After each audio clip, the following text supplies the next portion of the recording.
Hi. Hello. What's your name? Nancy Lowry. Nancy Lowry.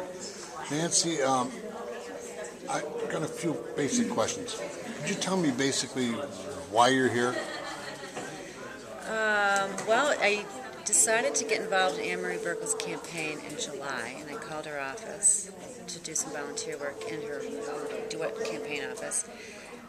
Just a couple hours a week, and it kind of evolved into initially a small little phone bank down at the Republican headquarters to this wonderful phone bank, which here we are, I don't know, 4 or 5 days before the election. We've made over 25,000 phone calls. 25,000. We checked tonight, 25,000 phone calls.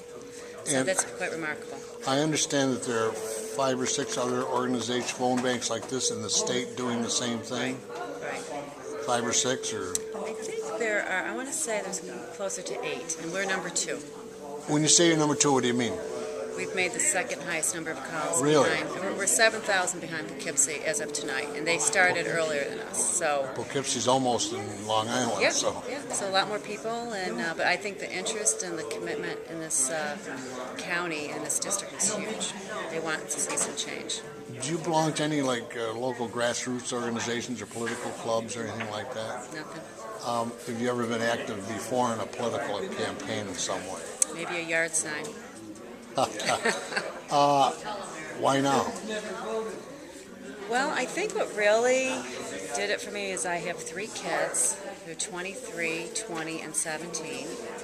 And one just graduated from college, one is in college, and I have one graduating from high school.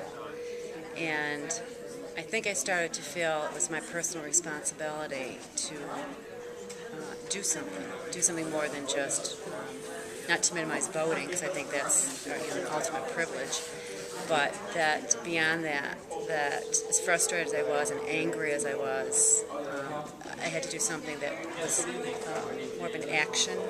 You mentioned anger. Could you kind of capture that for me briefly? Well, I think I started paying very close attention during the presidential election, and then kind of continued to follow what was happening politically more than I'd probably ever had in my life. And I think what really kind of got me, interacting more with politics was the health care.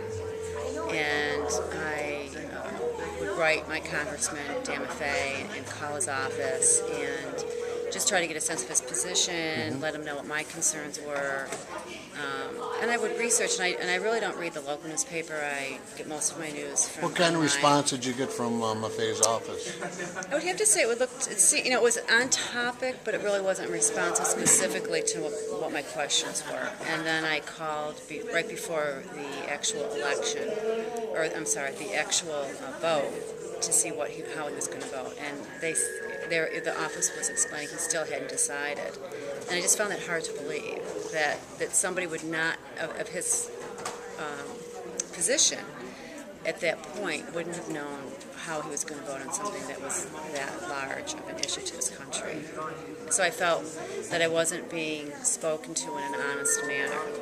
How about in general, in, say, local, town, state, federal government, how do you feel that your concerns are being represented in, say, Congress or the legislature? Well, Or I think it's a two-way street here. I think for a long time that people perhaps like myself, we kind of watch from the sidelines, and we really feel, okay, we vote, and our person goes and they represent us. But I'm not sure we really know what that means. And I think for the first time people are realizing that the person in office isn't really representing, or maybe representing some but not all, or maybe representing none of it. And what I started to realize is that it's my responsibility to hold my representative accountable. And I think that's what people hopefully are starting to become more aware of, is that you can be angry and you can be frustrated, but if you don't really put your feet on the ground and aren't willing to make a phone call or write a letter or ask to sit down and meet with your representative, because they are working for us, and I think that's been so flip-flopped. And I think people are starting to kind of renew that sense of what the Constitution was all about, and the government, works for us. We don't work for them. So I think for myself, I felt it was important for my children to see that you can make a difference. I mean, I look at this and I'm so impressed by these people. I mean, they come here week after week, some night after night. They're working, they have kids. I've learned so much about them as people. You know, they have. Did you know many of them before you came here? Well, I pretty much harangued my family and friends. Oh. And they came from the very beginning. Really? And they continue to come. And then, you know, word would get out, and then we had Amory's volunteer list, and then a lot of people from the different Tea Party organizations, or people from different, you know, maybe they're about other campaigns, or individuals that were just concerned, didn't know where to go or what to do, would call up, or would just walk in Amory's office and would say, I want to get involved, but I don't know what to do. And they just need a little direction. It's not that they need a whole lot of push, they just need a little direction. So in this involvement that you've had, did you find it rewarding? Yeah, it's a lot of work. In what way is it rewarding to you? Well, I think for one thing, it's energizing to see that you're not the only person that's feeling frustrated, or it kind of maybe breaks down the isolation. I think it shows that there are power in numbers. I think it shows that people can organize and move things forward. And I think it's unusual probably for people that maybe would consider themselves a little bit more, you know, conservative or Republican, because we're not traditionally known as the kind of the organization type, the community organizer.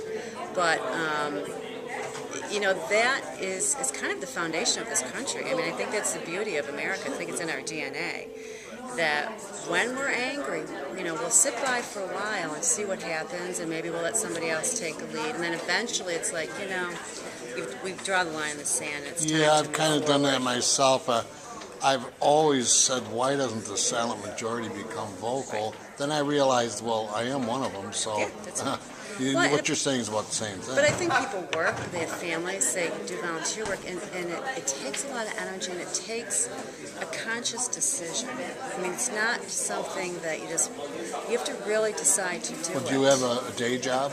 Yes. What's your job? I'm a special education teacher, and I work full-time. In the school system, New York State's Well, school no, system? actually I work with early intervention, which is working with babies birth to 3. We contract with the county. That's a private company that contracts with the county. I see. But, you know, it's You have a lot of rules and job. regulations, that's for sure. Yeah, well, everything is contracted through the state, the Department of Education, or Department of Health, early intervention is. But yeah, definitely there's a lot of influence. If you were to give the voters a message from you to the voters, Yeah. what would you tell them? Well, I would really strongly encourage them to vote, obviously, but to realize that voting is really just the first step to your civic duty to hold your congressperson or your senator or your county legislator or your town supervisor accountable.